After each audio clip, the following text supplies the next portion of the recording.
Vamos a conversar con Calixto Ávila. Él es miembro de Provea. Provea es una organización sin fines de lucro en Venezuela dedicada a analizar el tema de los derechos humanos y además a promover el respeto hacia estos derechos. Buenos días, gracias por acompañarnos y bueno, quisiera que nos pusiera un poquito sobre el contexto.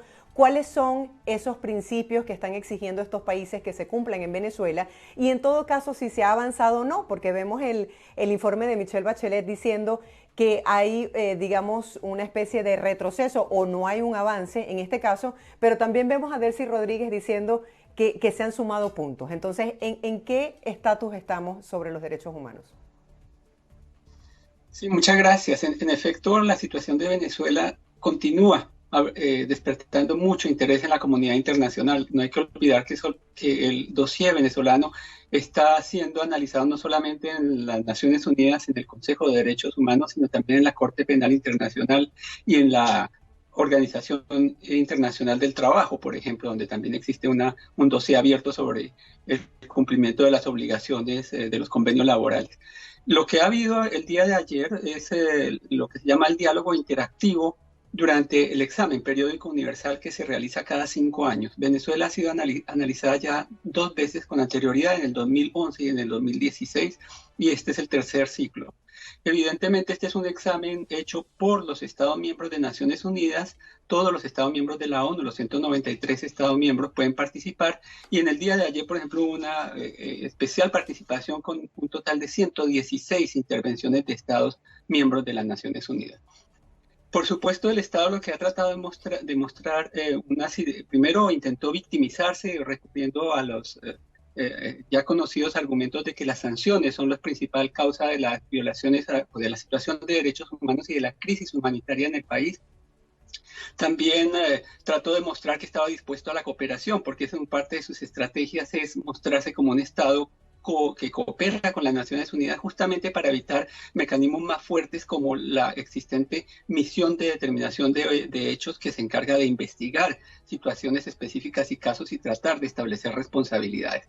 Así que el interés del Estado está también en presentarse como un Estado dispuesto a cooperar con las Naciones Unidas. Y la tercera característica del discurso del Estado fue que ofreció una data sobre situaciones, sobre aspectos de derechos humanos como derecho a la vivienda, por ejemplo, en donde habló de 500.000 viviendas construidas, en una data que no existe ni puede ser verificada a nivel interno. Entonces, conforme presentó esa data, presentó datos que no existían, que no eran de conocimiento público dentro de Venezuela, pero que lo presenta con ocasión de este examen periódico universal. Habrá que ver qué tanto de esa data es cierta. Ahora bien, los estados han tomado gran parte de la información transmitida por más de 115 organizaciones independientes venezolanas que enviaron informes escritos con anterioridad y que fueron recogidos por una gran mayoría de los estados intervinientes, señalando que existen situaciones que deben ser corregidas por parte del Estado venezolano. ¿Qué viene en adelante? ¿Cómo podemos avanzar en este tema una vez que se presentan estos informes, una vez que se sustenta y se investiga cada una de las denuncias de los casos expuestos por familiares de las personas que han sido víctimas de crímenes de lesa humanidad o de algún tipo de violación a sus derechos humanos? ¿Qué sigue ahora? Lo que sigue es mantener los expedientes abiertos y nutridos con información en la Corte Penal Internacional, esperar qué va a decir la misión de determinación de los hechos en un informe que será presentado ahora en febrero-marzo en el Consejo de Derechos Humanos, y un informe escrito que será presentado por la misión de determinación de hechos en septiembre también al Consejo de Derechos Humanos. Es decir, hay una serie de investigaciones ya en curso por esos dos órganos, la CPI, la Corte Penal Internacional, y la misión de determinación de hechos. En cuanto al proceso de ayer, de ese proceso van a surgir un documento que va a ser aprobado el próximo viernes, en donde se van a recoger todas las recomendaciones de los estados que deben ser aceptadas o sometidas a consideración, o sea que podría considerarlas como recomendaciones que debe implementar el Estado venezolano, pero que no puede en ningún momento rechazar. Estas recomendaciones van a ser analizadas, deben ser implementadas por el Estado venezolano dentro de los próximos 5 años, cuando tendrá lugar un nuevo examen periódico universal.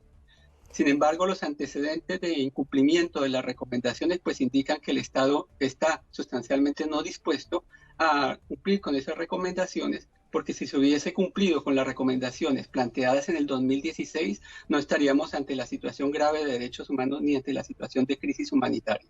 Entonces hay la sociedad civil y la sociedad y las organizaciones de derechos humanos estarán muy atentas al cumplimiento de esas recomendaciones y de manera que el Estado venezolano no deje como letra muerta como ya lo ha hecho con las recomendaciones de 2016 o por lo menos con gran parte de ellas. Por un lado vemos la instigación y la intimidación contra diferentes ONGs, contra periodistas, cuando están en el ejercicio de sus funciones para mostrar lo que ocurre realmente en Venezuela con respecto a estas violaciones de derechos humanos.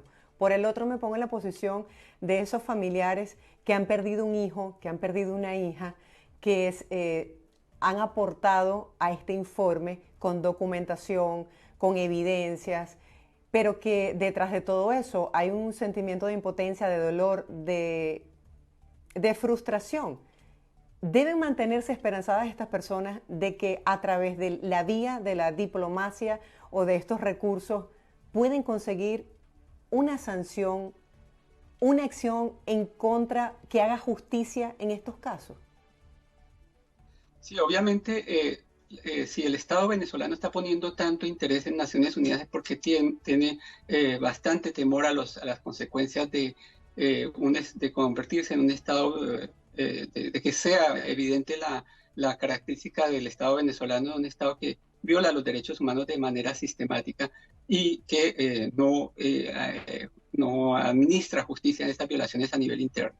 Así que hay que decir primero que la situación de periodistas, persecución a defensores de derechos humanos ha sido un tema que ha sido invocado por varios estados participantes en el debate durante el día de ayer y que seguramente va a aparecer en varias recomendaciones que deberán ser aprobadas el próximo viernes. Por otro lado, evidentemente no hay que crear falsas expectativas sobre los sistemas internacionales de derechos humanos y de derecho penal internacional como la Corte Penal Internacional. Son sistemas que toman tiempo, que requieren mucha inversión, pero que pueden producir resultados. Las organizaciones venezolanas tienen amplia experiencia, como por ejemplo con el caso del Amparo, el Caracazo, que son procesos que llevan muchos años, que han sido acompañadas por las víctimas de manera permanente y muy valiente. Este nuevo capítulo abierto en la Corte Penal Internacional que cubre por lo pronto los crímenes del 2017, pero que es obvio que ha sido ampliada por la Corte Penal Internacional a partir de febrero del 2014, cuando se revisa la página web de la Corte Penal Internacional, indica que está tomando esa referencia de tiempo, así que tendremos noticias pronto sobre esa ampliación seguramente, pero por supuesto el trabajo de las organizaciones de derechos humanos y de los familiares de las víctimas y las víctimas ellas mismas es sustancial para que los mecanismos internacionales funcionen. Si no intervienen las víctimas y las organizaciones de la sociedad civil, esos mecanismos funcionarían simplemente como un diálogo entre estados que se harían mutuos favores y no contarían tampoco con data fidedigna, que en el caso de Venezuela es proveniente más de las organizaciones de la sociedad civil que del mismo estado. ¿Realmente usted considera que el gobierno de Venezuela siente temor ante esta posibilidad de que sea abiertamente considerado como un país que no respeta los derechos humanos cuando no hemos visto que haya penalizado a las personas que han estado implicadas en estos casos? Sí, el temor sustancial es ante la Corte Penal Internacional. No hay que olvidar que Venezuela es la primera investigación abierta en las Américas. Eso es un hecho histórico de la Corte Penal Internacional, que ha investigado situaciones en África, en Asia, en la cercanía de Europa también. Es la primera investigación abierta formalmente sobre crímenes de lesa humanidad en las Américas y fue en la situación de Venezuela. Esto significa que si el Estado venezolano no cumple con su deber de administrar justicia, la Corte Penal Internacional lo hará.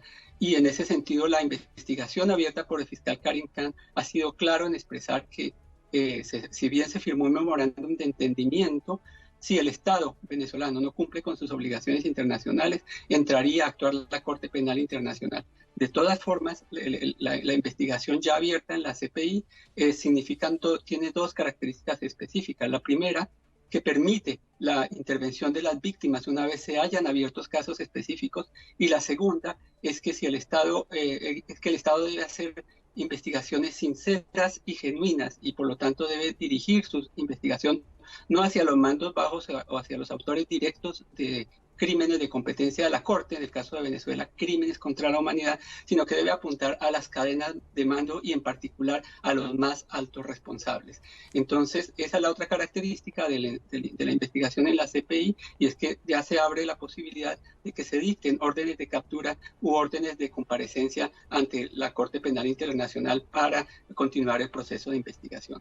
Entonces, Muchísimas gracias. obviamente, eso genera un temor desde sectores importantes del Estado venezolano. Así es, muchísimas gracias por este comentario final. Nos da la esperanza de que la sociedad está haciendo lo que debe, de que ustedes como organizaciones sin fines de lucro están haciendo también su trabajo. Los felicito por el excelente trabajo que desarrollan desde hace muchísimos años en Provea, una acción muy loable a favor de los derechos humanos de la sociedad y principalmente de los venezolanos.